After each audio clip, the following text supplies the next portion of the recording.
I want to first just welcome you all to Building Information Modeling Workshop, as we've decided to call it, CEE 120A, 220A. It's had many different numbers over the past few weeks. It's been 110, 210 in the past.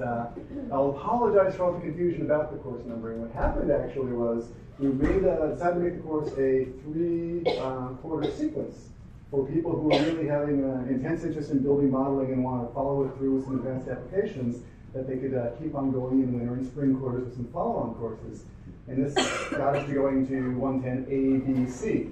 Sadly, that number had already been used for a different purpose and we couldn't reuse it, so all the confusion in access happened, and hence the new number came out. So if you aren't enrolled in the class yet, no worries. Hopefully, cross your fingers today. Has anyone successfully enrolled in access? I should ask that.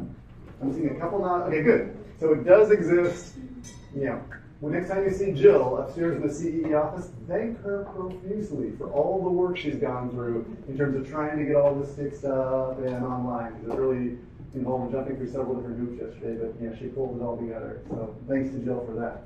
But get yourself signed up for either 110A or 120A. See, I'm going to have a hard time breaking that habit. Or 220A. It exists both in a graduate and undergraduate version. We'll have a mixture of different folks here in the class, everywhere from probably some freshmen here all the way through a lot of graduate students in the construction program, the structures program. Because it turns out just building information modeling is kind of a core skill. It's one of these things that we need to do. It's like speaking a foreign language. And if we're going to be working in the building industry, in architecture, engineering, or construction, we need to be able to work with building models, trade them, swap them around. So it's kind of a good core. A lot of people take it on the way in to a career in AEC. Okay. Just to get going, my name is Glenn Katz. I am a graduate of Stanford from a few years ago in the construction management group. My background has always been AEC. Hey, welcome. You brought them down. Yeah. Excellent. Very good. Very good. We'll introduce you in a second. Okay. So we've been at Stanford for many years, as well as a lot of other different things in the industry. I've always been interested in architecture, engineering, construction. I sort of have degrees in a bunch of different things related to that, as well as just how technology is applied to those fields. So just the whole idea of really how technology is changing the way we do business in that area is really what this course is all about. It's really kind of the perfect course for people who like the idea of trying to think about really where those industries are going relative to the computing technology, which is really fundamentally changing the way we practice. Okay, so that's really a high level what's going to go on here. In terms of what we do, so we teach here at Stanford. In addition to doing this, I work at Autodesk. Okay, so I'm something called an education solution specialist. What happens is I basically go around to other schools like this and in classrooms pretty much do what we're going to be doing here. So just trying to help other classes and students understand how to apply the technology, how to use the modeling tools, support their studios, support the construction management classes. So I pretty much do this all the time. But yeah, so it's kind of a rounded out package of some of those different things. So I'm glad you're going to figure out that I'm very informal. So I'm not Professor Katz. That's my dad. That's someone else. So I'm just Glenn. Go ahead and address me that way. I like it. And you're welcome to kind of email me, phone call me, just at any time, within reason, as necessary to go ahead and get questions answered. My contact information is right here on the syllabus. So glkatz@stanford.edu. And that's my phone number, and that does ring through. So again, 3 in the morning is a little rough, but 11, okay. There's a limit there. Okay, we are joined in this adventure by our illustrious teaching team of, over here, we have Raj, who's going to be helping us as our TA in the class. Raj will hopefully be joined soon by another TA, because there's going to be a lot of folks in the class, and we're going to need some support for that. And Raj, you're an MS student in construction management? I'm a second year grad student in construction management. Excellent. Excellent. You will get to know us all very well as we kind of work through the different projects and assignments, and we'll talk about how that's going to work in just a second.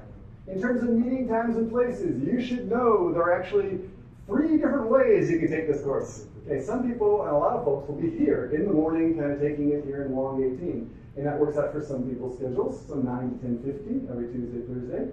For some folks who can't make that, or even on a week-by-week basis, if you sort of can't quite make this session, You're also welcome to come. We have an evening session of the same class in Y2E2 184, so the computer cluster on the first floor of the Y2E2 building. That room has a few fewer seats. It has about 30 seats in there, okay? But it does have workstations with all the software on it. Whereas in this room, we're pretty much going to count on you, if you have a computer, bringing the computer and trying to follow along on your own computer. So there's some difference between those two things. Most people have a computer, and we spend some time talking about how we load the software and put it on your computers and make it available so you can really work anywhere. Okay, that's one difference between the two sections is Y2E2 does have workstations in front of you, whereas this room, you know, it just has really the computers that you bring. Okay. There's a third way to take the class you should know about too. If somehow you miss either of those two times, they don't work out for you, these sessions are being recorded fully, like very professionally. Robert in the back room there. And going to be available to you to be able to watch on them online. There's also some folks taking through the class through the Stanford Center for Professional Development, so they're watching remotely, but all that will be available online. So if you happen to miss something, you know, go ahead and watch it online. In fact, some people, especially around assignment time, actually prefer to watch it online or like to pull up the tapes to sort of remember what was going on in class. Because a lot of times we're working through things on a computer and showing you how to do things. Some little detail may slip past. And you'll want to back up, and it's actually pretty good to pause, rewind 30 seconds, and kind of be able to see that. So everything we're doing here is going to be available in a lot of different forms, and hopefully be available to get you through the stuff. Okay? So questions, let's start with just anything about signing up and access or class times and sessions. How's that feeling to you? Generally good? Yeah, that deer in the headlights stunned look. It's not so bad. Okay, so we'll hopefully get you through that. Oh, the course actually is available for 2 to 4 units. We should talk about that in Access. Most people will want to take the course for 4 units. Because they're going to do 4 units worth of work. Most of us are going to do 4 units worth of work, and it'll work out that way. We allow the varying units because there are some folks who are on graduate assistantships who have limits to how many units they can actually squeeze in. So, if you're in that situation, you're up against a 10-unit limit and you want to take the course but it doesn't fit in, feel free to take it for 3 units instead. And let me know who you are and we'll talk about how on some of the different projects we can sort of ratchet them back a little bit so the amount of work you do actually is sort of reflected by that 3 units. Okay, so if you're in that situation, just let us know. We'll try and adapt it accordingly. Okay, but for the most part that takes care of most people in terms of what's going on. But if you can, just sign up for 4 units. That's kind of okay. In terms of what we'll actually be doing in the class, we're going to actually just really be learning building modeling and ultimately practicing it through a series of different design projects.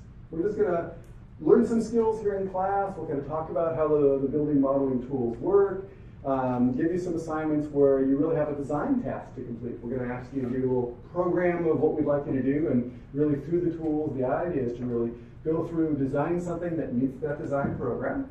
Okay, and at the same time, uses the tools to illustrate and communicate your design. Okay, so it's not too bad. It's kind of just a series of small projects, and most of them, pretty much on a weekly basis, about 6 to 10 hours per project. I should warn you about that. Everyone will spend different amounts of time.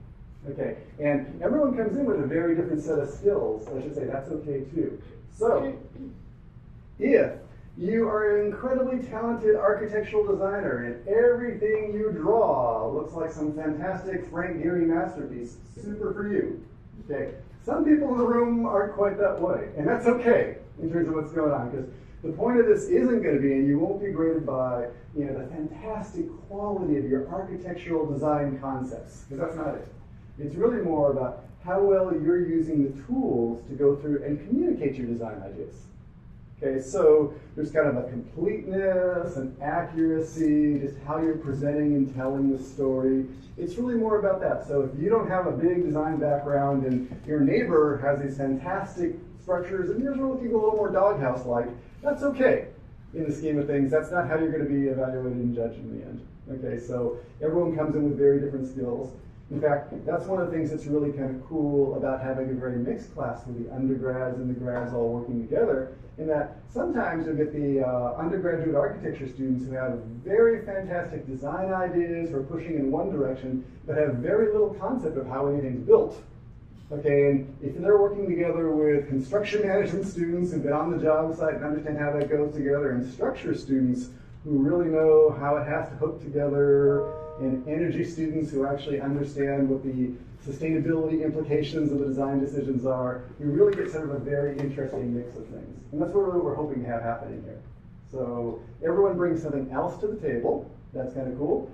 In terms of how we're treated here, I'm just going to treat you all like a bunch of professionals. That's really the way I kind of view you. You know, I've been doing it a little bit longer in terms of doing the building modeling, maybe a lot longer, but I've been doing, you know, building modeling. You're going to be doing building modeling, and for this, you know, let's break down that wall between the sort of professor, student, yada, yada, yada. We're just really in a workshop together. I and Raj are really here to help coach you through the whole process, but you know, we're sort of peers in this whole process, and we're here just to kind of share and coach and mentor you through the whole process. Okay. So in terms of testing and grading, the important thing to know is that no midterm, no final exam. It really comes down to just getting your projects done and hopefully getting them turned in on time. And I'll stress the on time thing just a little bit because it's kind of part of being treated like a professional. The way it works in the industry is pretty much if something is due at a certain time, if it's due at 5 o'clock on Tuesday, you may have the most fantastic design concept in the world, but if it comes in at 5:30, you're just excluded from consideration. And we're going to sort of use that same sort of guideline here. So generally what's going to happen is things are going to be due pretty much at, I had to specify, midnight was a little ambiguous, so 11:59 p.m., okay, about which day. So every time there's a due date, get it in, get it uploaded to coursework, we'll talk about that in a little bit, and by 11:59 that night. Okay, honestly, 12:01, 12:02, whatever, just uploading delays, don't panic, you're okay. 2 weeks later is getting a little bit long, and really, I say things drop precipitously, your scores drop precipitously, can't speak this morning, mostly because I don't want you to just kind of have things hanging because 2 weeks later you're supposed to be working on the next assignment, and that sort of wave of cascading assignments that eventually overwhelms you and you just kind of like die during Thanksgiving week. We don't want that to happen. So better to go ahead, even if you didn't get it all done for as well as you would like it to do, get it turned in, be done with it. Okay, great, assignment 3 is done. Hey, so much on assignment 3, I'm going to knock it out on assignment 4. Okay, so learn to let go of that, because actually one thing we should talk about in general with our projects, in general with building information modeling, is the funny thing about them is they are never done. Okay, unlike a lot of things like your problem sets in structural engineering where you get the answer, you turn it in, it is right or wrong. Building modeling is like open-ended. We can go ahead and give you a 6-hour model, I can give you a 10-hour model. Most of these things, if I gave you 40 hours or 80 hours of all quarter, you could keep on perfecting that. And the difference is, in the first 6 hours, you sort of get the main concept out and the pieces kind of hanging together, and they're looking pretty good. As we get further and further along, you start worrying about the fact, well, the railing didn't quite join with a post over there, and it's off by 2 inches, and it doesn't quite look good in the 3D rendering. Okay, and that's great to fix, and we should fix that if you're really doing a design set of documents that's going to work its way all the way through to the construction process. But for most of these, we're pretty much going to get the idea out, get to that first level of completeness, and pretty much let it go. So don't worry about the fact that, some of your models, they may not be 100% complete for what we're doing. As long as we're sort of about like 50-60% in terms of rate hanging together, we're in pretty good shape, because it's really just a matter of time.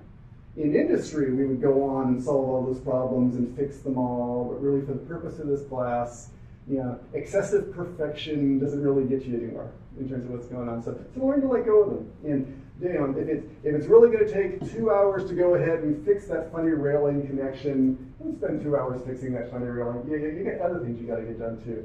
So it's off by 2 inches. That's going to be okay for this class. Other class, it'll become an industry. It's a little more important to fix that. So in terms of what's going on, it's all graded just based on the assignments, and really we look for the completeness, how well you communicated things, how well your model sort of holds together. So we'll give you very detailed instructions about what we expect. And ultimately, go through at the end and kind of check. Yep, got a floor plan, got 2 elevations. got a section, yeah, go ahead and just make sure you get all those things in. Because it's really more about just getting it done. Okay. The questions about testing and grading and assignment questions. Generally good? Excellent. Yay. In terms of the schedule, you will see that the schedule basically lays out like this.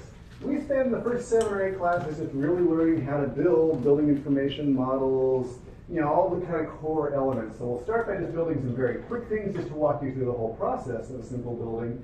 But then we'll get into some of the detail. We'll look at walls and all the funny variations on walls and nuance that you need to kind of handle different types of conditions in curtain walls.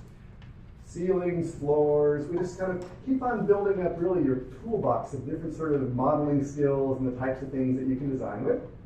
Then we get into the interior fittings and furnitures and how we kind of customize things to go ahead and create the types of pieces that aren't readily available in libraries. Get into the notion of viewing and how we create different views to show different things. And ultimately how we apply materials to those and render those things and create things like nice 3D rendered views as well as walkthroughs through the building, like little animated walkthroughs to help people understand your design concept, both interior and exterior. About halfway through, we end up sort of switching over though. We start taking those models and say, hey, they're not only great for illustrating our design concepts, but really actually quite good from an analytical standpoint. Okay, so what we do then is actually start looking at building models that not only contain the architectural features, but start containing the structural elements, the beams, the columns, the beam systems. And as we put them together, think about them not only as models of a structural system, but actually the basis of doing analysis. So we'll learn how we can actually model something in the building information system and then take that directly to an analysis tool and get some help from the analysis tool in terms of sizing the different members, making sure we're choosing the right beams, getting feedback when things aren't appropriately sized, okay, and seeing how the analysis systems can actually change things in the models. So how the models can be used actively for structural analysis, how they can also be used for the whole notion of just building performance analysis and understanding them in terms of lead evaluation criteria, and how we can really talk about how our design decisions ultimately affect our building energy performance, through the lifetime of the building, and how we could evaluate different things that we might want to think about changing in the building and whether it would really be worthwhile to do. Okay, because the idea of this whole second part is really to start thinking about the models being the basis for informed design.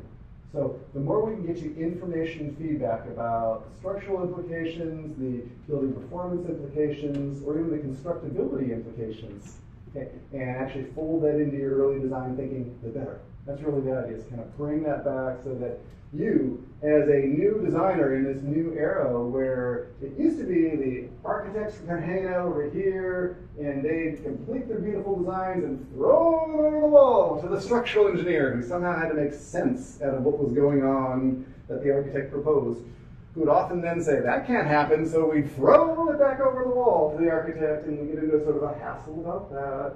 And then eventually we'd sort of throw it down to the mechanical engineer, and then eventually it would come down to the construction person who'd say, well, I could build it that way, but it's going to be awfully expensive. Have you considered? So we'd throw it back over this way, and it was just sort of this kind of linear, siloed process that really didn't work very well. And that's just not the way we do it anymore. The whole AEC industry is changing to the point where early on we have design teams where the different engineering disciplines, the construction folks, they're all involved in the process really right from the beginning.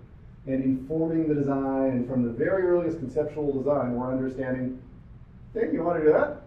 It's going to cost around this. Is that within your budget? If it isn't, we should sort of think about adjusting your design before we get too far, and we'll add to those details. And just, is there room for all that mechanical system that you want to put in there? If not, we got to start thinking about the floor-to-floor heights. Just really bringing all that feedback in early, so that everyone can sort of just have a much smoother process. And that's what we're going to hopefully experience in this class, is really a little microcosm of that. Okay, so that you'll get a chance to see how that works. Towards the end, we'll take our models off towards quantity takeoff and cost estimating, look at them in terms of 4D simulation and clash detection, if you're in Martin's class or 241, the software this quarter, yeah, that'll be especially relevant because right about the time you need that for the end of that class, it's happening here, and it all sort of happens at about the same time in terms of thinking about how things are sort of sequenced and built over time and how we can use the models to actually document the construction planning. Yeah. So at a high level, that's the syllabus in terms of what's going on. It'll change a little bit as we go, day to day. Things always kind of keep on shifting around, but it's kind of the give and take of like, we'll see how like the class progresses through the different sessions. But let's stop for a moment to pause and say, how about questions about where we're going? Does this seem like the right class? Are you wondering if this is the right class? Like, what sort of questions do you have from that perspective? It sort of seem like this is what you think you signed up for? More or less? Okay, cool, excellent. Okay, if you have specific questions, you're not quite sure, blah, blah, blah, come at, between breaks or send me an email. Yes? Is the final project like more intense than the other ones?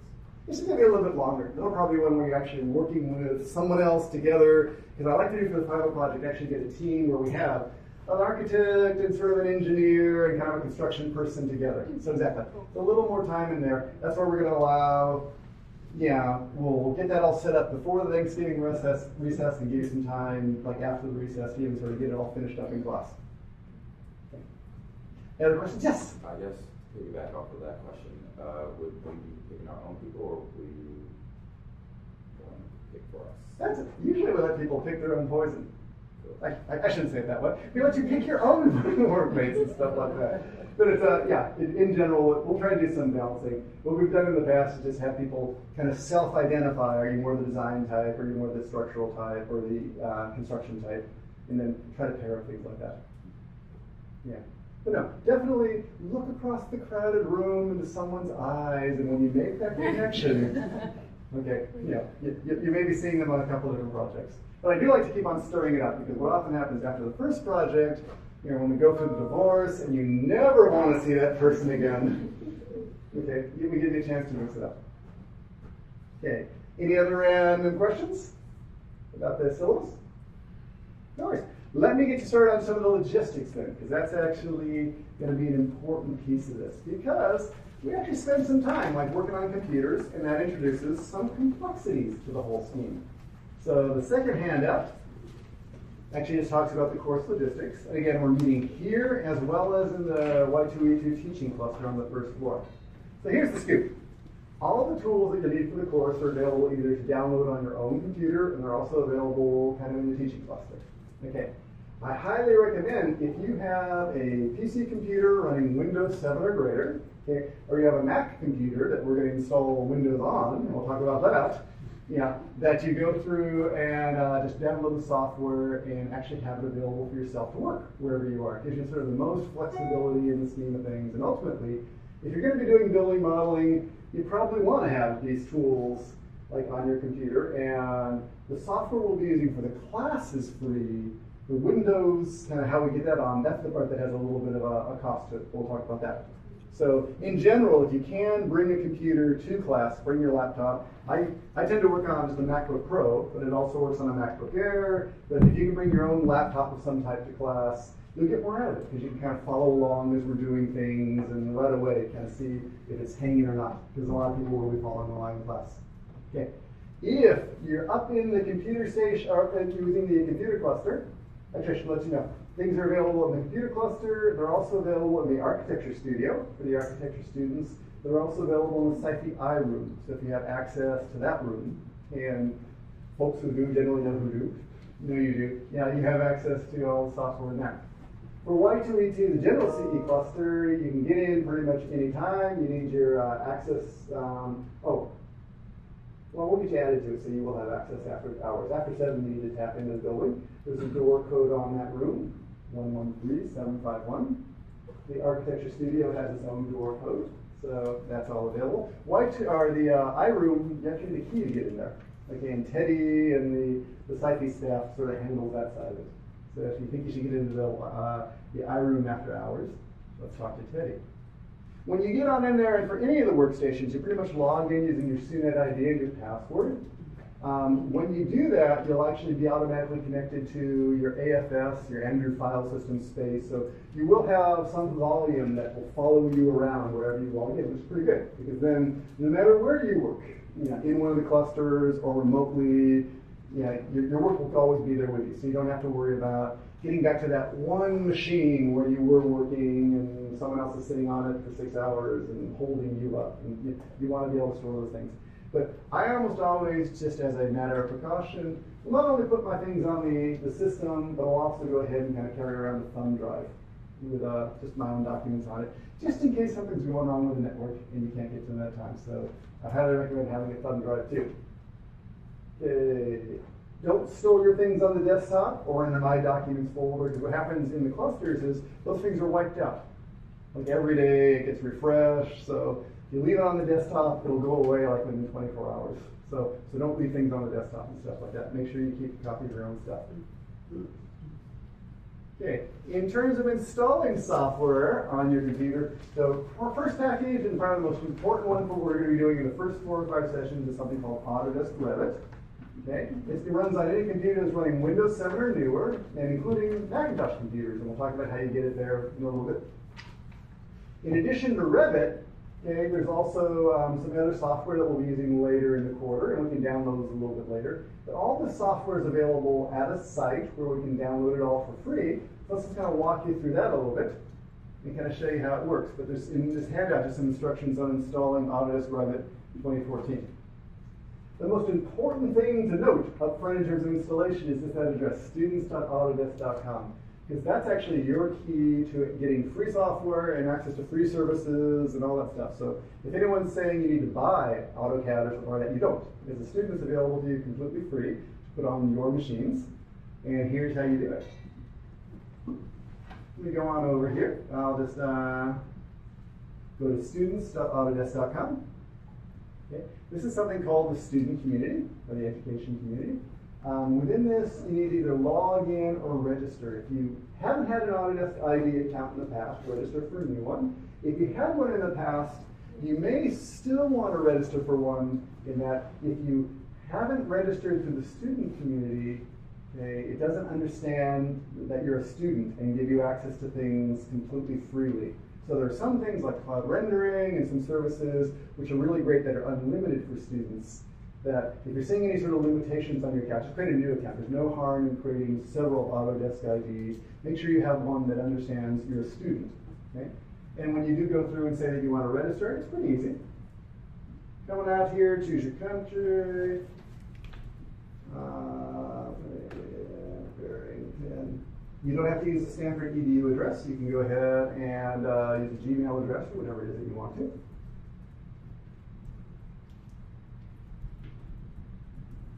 Okay, I am I'll be a student at this time, faculty or teacher, Woodward. I'm a student of life. Okay, so, blah, blah, blah. Password,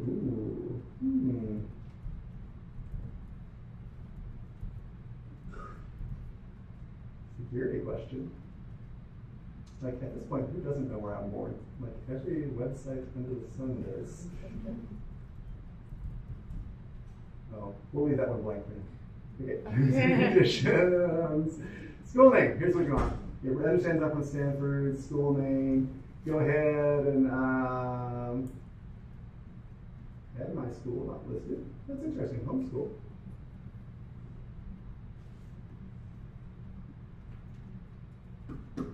There we go. Beautiful. Continue to step 3. That's all it's going to take. You get on in there. That's as privacy invasive as it is. And with that, you're going to get an ID that'll let you then log into the system and download stuff. So I won't do that again, just because I already have more of these accounts than you want to know about. I'll log in with my existing one and let you see what is going to happen when you get there.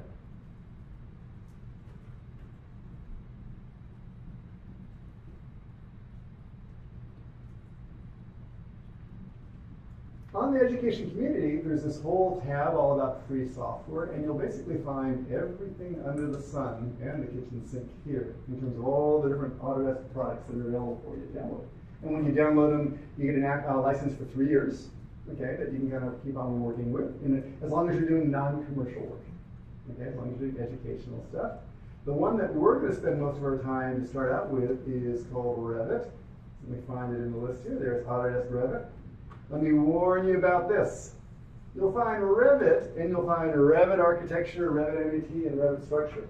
The difference is this. Up until last year, there were 3 separate products, and you could download the one that's very specific for architecture or engineering or for structures. Now they've all been unified into a single product. So the one we're going to work with is just the one that's just Revit. It actually has a little bit of everything in a single place. And if you go through and choose the 2014 version, and you can choose that it's going to go on some sort of Windows system, it'll roll on over, and what it'll do is actually give us a serial number and this opportunity to go through and download. Okay, and that's actually pretty good. Go ahead and save the serial number. You'll need that piece of information later. And within that, you can go through and download the software either through the browser. For me, it's making it do it that way because I'm on the Mac side. If I was on the PC side coming out right now, they actually have a button there that says Install Now, which is even easier. If Install Now works, you click one button, you go get coffee, and it just does its thing, and it automatically does it. Every once in a while, due to firewall stuff, it won't be able to do that automatically, at which point I browser download and install it manually. Okay, but if you do that, it'll work out fine. You just need that number when it comes time to actually put it in the installer. So in the handouts, yes? If you're on the, like let's say you're Bootcamp and you're in the Mac part of your computer, can you still download it to the Windows part? I mean, you can't download it straight to the Mac side, right? It's interesting. Okay, in Bootcamp, do you have access to the Mac disk at all? I don't think you do.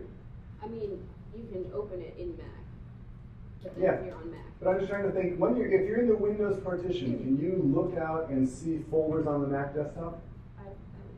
I don't know that often. I use Parallels, so when you find out what that is, in general, I probably just, to be cleaner, I do it after I've rebooted, I'm in the Windows partition.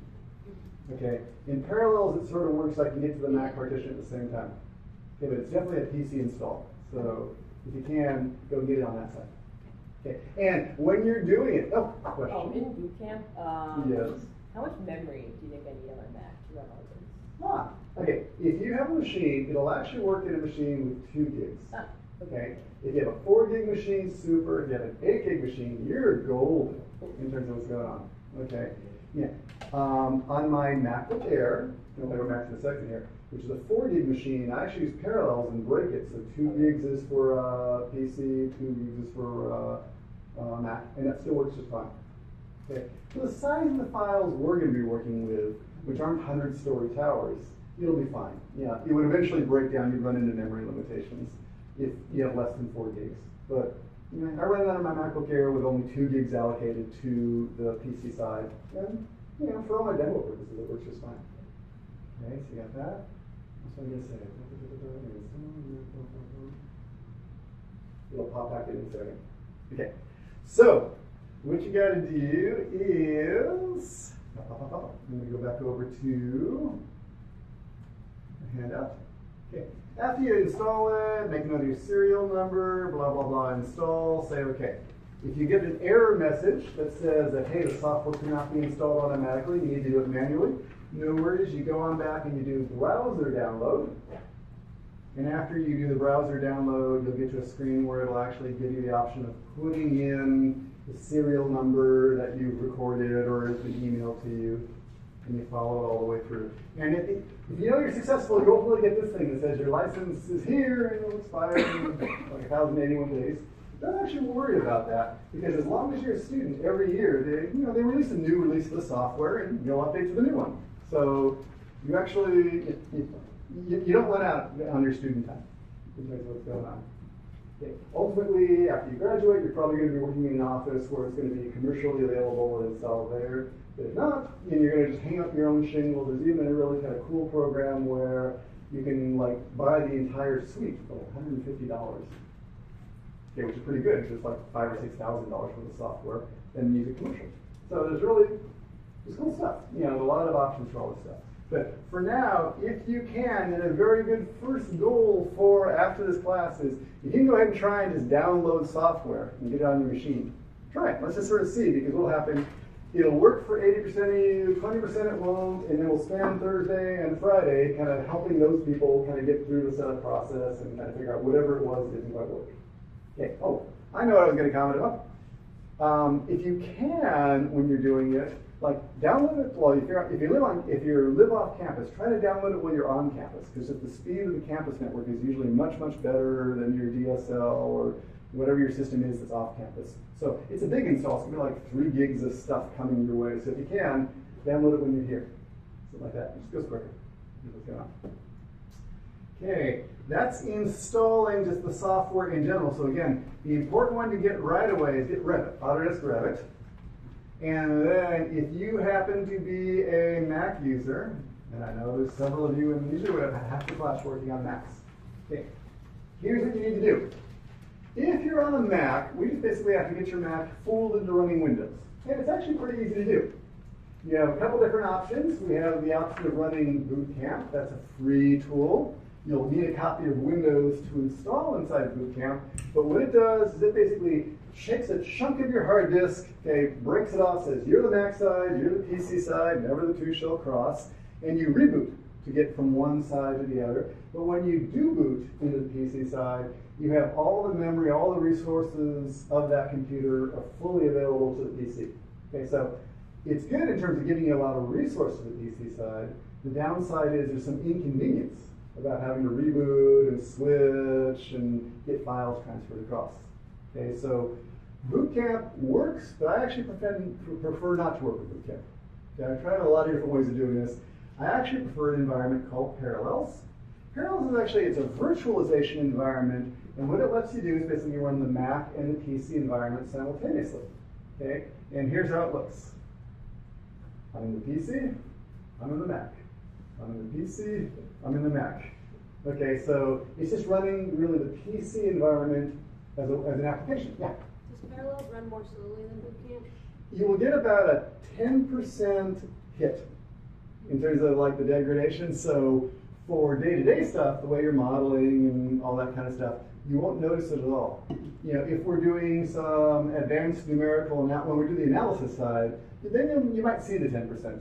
So as opposed to taking 10 minutes to render, it's going to take 11 minutes to render.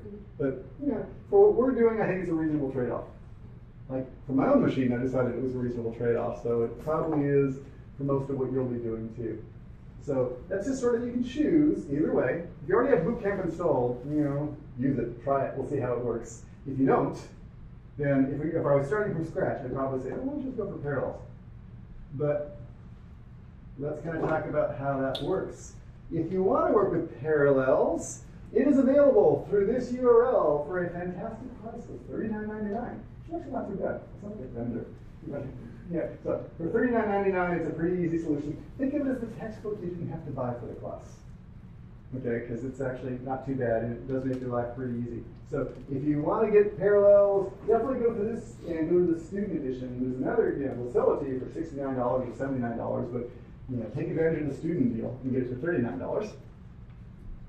Once you get the Parallels or Bootcamp on your machine, next comes the issue of getting Windows into that partition. So here's how you do that. What you got to do just depends on what kind of Windows you have. Okay, what version you have. So let's talk about it. Like, how many of you have Windows machines? Okay, great. And is anyone still running XP? No. You laugh. You have no idea how many machines are out there and you're still running XP. How about Vista? Anyone still running Vista? Yes, everyone's 7 or 8? What's that? If you're on 7, 8, golden. Okay. Turn off your brain. You don't need to listen any further. Okay. If you were running XP or Vista, you basically want to go through and upgrade to Windows 8. Okay, and there's a number for doing that. $69 directly from Microsoft. If you were running, if you're a Mac user and you have a Windows 7 diskette, you can go ahead and create a Windows 7 partition. You could update that to Windows 8. You don't need to. 7 will work just fine. So if you have access, if you're a Mac, okay, let's do it. How many Mac users do I have? Excellent. Okay, and how many have you have like a Bootcamp already installed? Got it? And in your Bootcamp, are you running XP or what are you running? Windows 8. Is it on XP? I don't remember. I had some issues, so we sort of just downgraded it to Okay. whatever would work and get SolidWorks running. Okay. So So we may need to kind of do something special on it. If you got 7 and forward, you're A-okay. Okay, XP are the only ones we have to watch out for. Okay, so if you have 7, super, that works just fine. Actually, I should tell you, even if you have Bootcamp already installed, we can, if you want to do the switch back and forth, you can set up parallels to use your Bootcamp partition. Okay, so even if you've already set it up, it just shows up as a window, and then gives you the ability to switch back and forth. Yeah. I don't remember which computer it's on, but if on my current computer I have an older version of Parallels, is like, should I upgrade it or? Yeah, I would go for, every release, there's some pretty significant performance increases, so get Parallels 9, the You newer one. upgrade for free, or do you have to buy the It's like software? $39, something like that. So, again, it's a hit, but it's not a bad hit in the scheme. Okay, how about this? How many Mac users do I have who have never installed any sort of PC virtualization software? Don't be, I am a Mac user. Okay, that's fine. Here's what you got to do. If you don't have any previous installation of Windows, what you can do is if you buy Parallels for $39.99 and choose New, okay, it actually gives you the option of downloading the Windows 8.1 preview, okay, which I tested last night and it works just fine. That's actually a version of Windows that's going to work A-OK through January 15, 2014, at which point you'll have to actually upgrade to the real Windows if you want to keep on using it. Okay, for $39 at that time, or $69 at that time. But it lets you get started today. Okay, well, so if you haven't installed Windows yet, and you need to get started, the cheapest way to do it, I think about every combination here, is to actually get Parallels and then install the Windows 8.1 preview, because that saves you from having to buy a copy of Windows now. Okay, so consider that. Even if you already have Bootcamp and you just want to try Parallels, that's an okay thing to do too, just to kind of get you up to date with the latest version. In fact, that might be a good solution to where you are with that. So if you can just do it directly within that. So somehow, at the tail end of all this, a really well-equipped position would be to have a computer that's running, Autodesk Rev 2014, on your computer, either directly in the Windows environment or in the Mac environment, in some sort of variation that we can kind of get to. Okay, so let's pause there for a second in questions. Sort of sound good? Yes? If you get the Bootcamp, do you have to buy the Windows and install it, or is it like automatically? Nah, you still need to get a copy of Windows too. Which is that whole funny thing where the $39.99 Parallels install the free preview starts looking attractive, because Windows, it's just kind of pricey. $160.